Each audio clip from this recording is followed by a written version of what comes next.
करतो। तर संजय सावकारेंना भंडाऱ्याच्या पालकमंत्री पदावरून हटवण्यात आलं। सावकारेंना हटवून पंकज भोयर यांच्यावर जबाबदारी देण्यात आली। संजय सावकारे बुलढाण्याच्या सहपालकमंत्रीपदी नियुक्त झाले। मुख्यमंत्री फडणवीसांनी भंडारा जिल्ह्याचा पालकमंत्री बदललाय। संजय सावकारे यांच्याकडून पदभार काढून पंकज भोयर यांना भंडाऱ्याचं पालकमंत्रीपद दिलंय। स्थानिक स्वराज्य संस्थांच्या निवडणुकीच्या पार्श्वभूमीवर भंडाऱ्याचं पालकमंत्रीपद बदललं गेल्याची चर्चा आहे। संजय सावकारे हे भंडाऱ्यात पूर्णवेळ पालकमंत्री म्हणून उपलब्ध नसायचे। फक्त झेंडावंदनासाठीच ते भंडाऱ्यात जात असत। पूरस्थिती निर्माण झाल्यानंतरही ते भंडाऱ्याकडे फिरकले नव्हते। नुकसानग्रस्त शेतकऱ्यांमध्ये यामुळे प्रचंड रोष निर्माण झाला होता। भंडाऱ्यासाठी जवळच्या जिल्ह्यातील पालकमंत्री नेमायला हवा अशी नागरिकांची ओरड होती।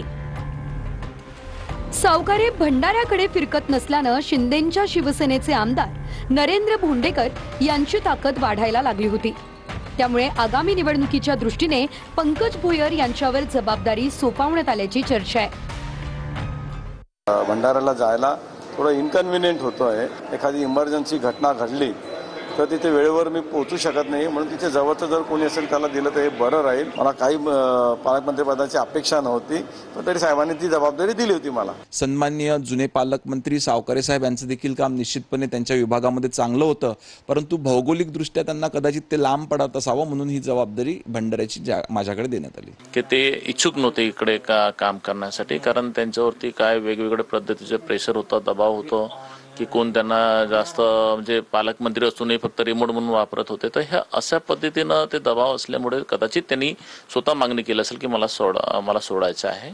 मी स्वतः माननीय मुख्यमंत्र्यांशी चर्चा केली आहे।